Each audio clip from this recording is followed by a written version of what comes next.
What's going on, guys? It's XLT here, and welcome back to another video on my channel. In today's video, we're going to be kind of doing something new, something a little bit different, and we're going to be starting a new series called the Versus series. Now, what this series is, basically, we're going to take two prospects for the 2018 NFL Draft that are in the exact same position, and we're going to be comparing them and contrasting them, seeing which one is better in certain categories like tackling, run blocking, all that kind of good stuff. And I'm going to give each player a grade and where I think they can go in the draft and stuff like that. Maybe a pro comparison, I might throw that in there, I'm not sure yet.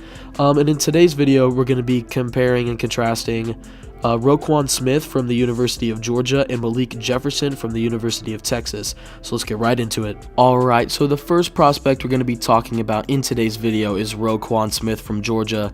Now, it's pretty hard to find a middle linebacker that's as well-rounded as this guy is going into the NFL Draft. He's got it all in terms of on-the-field ability. He's a great athlete. He's great in coverage. He's probably the best coverage middle linebacker going into this year's draft. And he draws a lot of comparisons and similarities to Reuben Foster in terms of their ability and their draft type and stuff like that. Obviously, Reuben had some medical issues and some off-the-field issues that dropped his draft stock quite a bit. But Roquan, as far as we know, is a clean slate. He hasn't had any off-the-field issues, and he hasn't had any injuries as of yet that would draw red flags among teams. So he has the potential to be a pretty high draft pick going into next year's draft. And obviously, every player has strengths and weaknesses, so let's dive right into Roquan's. Alright, so when we're looking at strengths for Roquan Smith, he's pretty much perfect.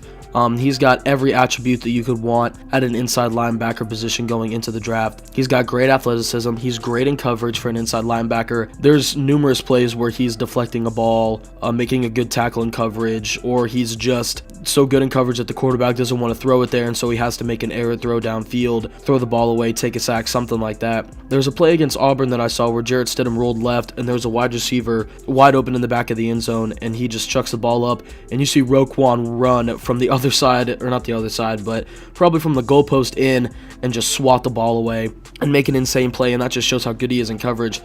He's a big hitter, and he's always looking to deliver a good blow. I think that he doesn't tackle soft at all. He's a super hard tackler, and that's a very good trait to have.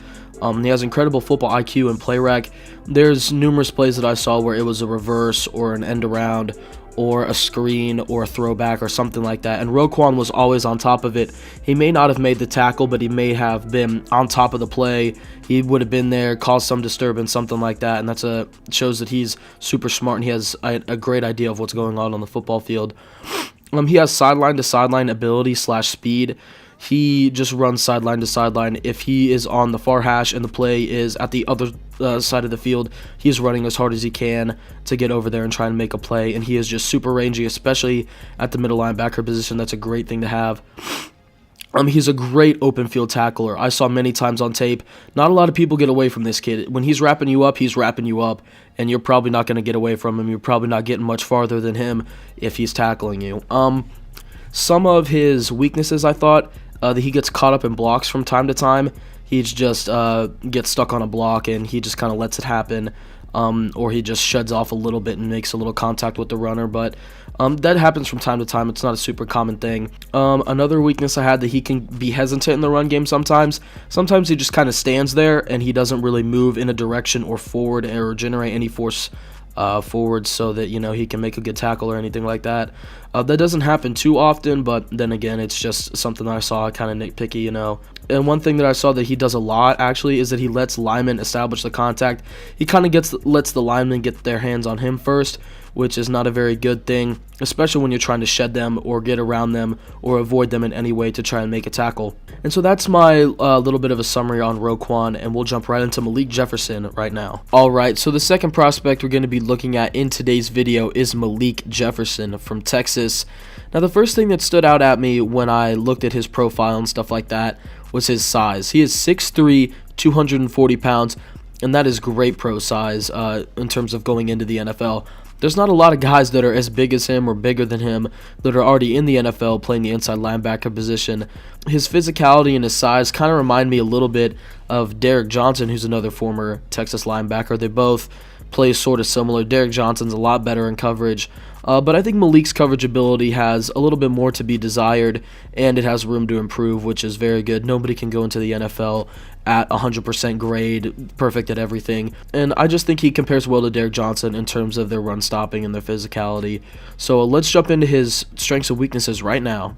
Alright, so when we're looking at strengths for Malik Jefferson, I think that his size is probably his first and foremost strength. 6'3", 240 pounds. There's a lot of guys in the NFL that aren't that big, and the guys that are that big are all pros. Like Luke Kuechly is 6'3", 240 pounds. Derek Johnson is listed at 6'3", 240 pounds. So him already being that big is a great asset. He's just going to have to work on the mental side of the game and other physical aspects of the game as well. I said that he is also very physical in the run game. Tackle to tackle, I don't think that there's a better run stopper in college football than him. Roquan Smith can be a little inconsistent inside the tackles. Outside the tackles, he's phenomenal. But inside the tackles, Malik Jefferson is your guy. He's the number one, in my opinion, out of the guys that I've looked at. I also said that he is a very hard hitter. Just like Roquan Smith, he hits very, very hard inside the tackles, outside the tackles as well. If he's tackling you hard. He is a big dude, like I said numerous times, 6'3", 240. That's a lot of weight to be putting into somebody else running if you're running at a pretty fast speed. I said that he's super athletic for his size. 6'3", 240, I know I've said it a ton, but that's just, his reference point. That is how big he is, and it's kind of, a good thing to emphasize. Like, he's that big, and he can make super athletic plays. He can tackle very well. He can cover pretty decently, I'd say, but, he's got great speed for how big he is. There's a lot of DNs that I've looked at so far that are 6'3", 240. So for him to be that big and that athletic is a very good thing. And I said that he slows up the run with his forward movement. He's always initiating the contact with the offensive lineman. He's taking on blockers. He is eating up people on the offensive side of the ball so that other people on his defense can make plays, or he can make a play, something like that. For his weaknesses, I said that he gets ahead of himself in pass rush and blitz situations a little bit. There were a couple times where I saw where they would send him on Mike blitzes, linebacker blitzes, and he would just run straight at the quarterback, basically untouched, and he just ran right by him because the quarterback sidestepped, and he hadn't slowed down and broken down enough to make a play. I know that's not a huge thing, but, that's just something to work on a little bit. I said that he had a lapse in player and gap assignment from time to time. There were just times in the Kansas State game, Kansas State's a very good running team. I saw that he would jump outside and try and make a play, but the play would be inside. Stuff like that. It's just a little mental errors. And I said that he was average in coverage. That's another weakness. He's not great in coverage. He can cover pretty much, the basic routes that you want a middle linebacker to be able to cover, like a screen, like an out route from the running back, like a swing, something like that. He's able to cover those, but stuff down the field he's not as good at, and that's just, something he's going to have to work on at the next level. I've graded both of these players out, and we're going to get into that right now. Alright, so I have graded out both prospects, and Roquan Smith obviously is the higher grade of the two. He has an 86 grade. I gave his tackling a 10, his run stuff an 8, his speed an 8, his range a 10, his coverage a 9, and his pass rush a 7. Tackling is a 10, obviously. He doesn't miss a lot of tackles. I think that there was some stat that he had only missed like 2 tackles all year, and they weren't in the run game, they were in the pass game or something like that. Run stuff an 8. I said that because he is very good outside the tackles. He can be somewhat inconsistent inside the tackles, but not very often. I think that he's great inside the tackles. Speed an 8, obviously. He's not a 10. He's not going to run, a super fast 40. He's going to run a very good 40, but he displays his speed very well. He's not the fastest player on the field, but he might be the fastest linebacker on the field.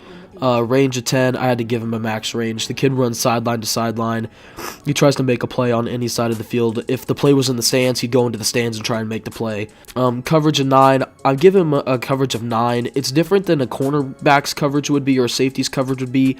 For a linebacker, he has a 9 coverage. He only has a few lapses here and there sometimes, but they're not common. Pass rush of 7, obviously. It's a 7 because he plays inside linebacker. He's not rushing the passer 24/7 or anything like that. So yeah, Roquan's at an 86, and I'll give you Malik's grade right now. Alright, so you just got Roquan's grade, and obviously I said that he was the higher of the two. Roquan was at an 86. I gave Malik an 81. That may or may not be generous. I'm not sure yet, but I think it's pretty fair. I gave his tackling a 10, his run stuff a 9, his speed an 8, his range an 8, his coverage a 7, and his pass rush a 6. Tackling a 10. I think he's probably the best inside the tackler. That's kind of, redundant, but I think inside the tackles, he's the best tackler going into the NFL draft.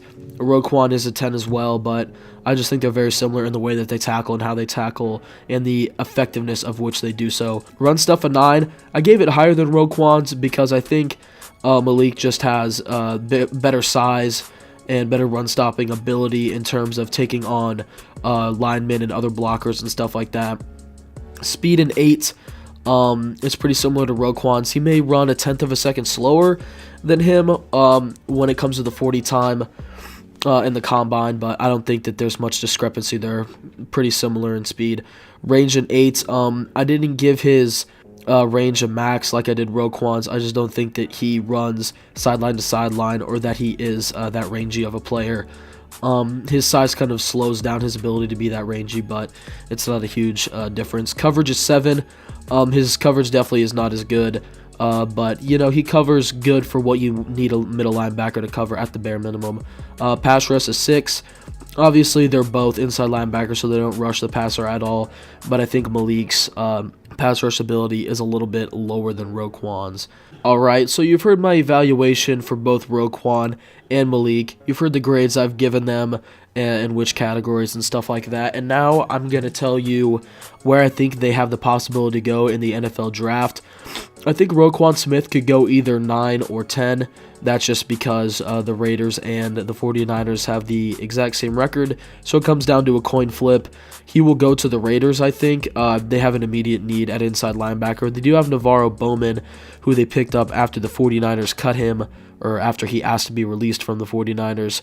But I think that they have an immediate need at inside linebacker. Navarro is only getting older, and he could be a very good mentor to Roquan Smith, just like Patrick Willis was to him, and just like he probably was to Reuben Foster for the little time that they were together. But I think that the Raiders is probably the best fit that I have for Roquan Smith right now.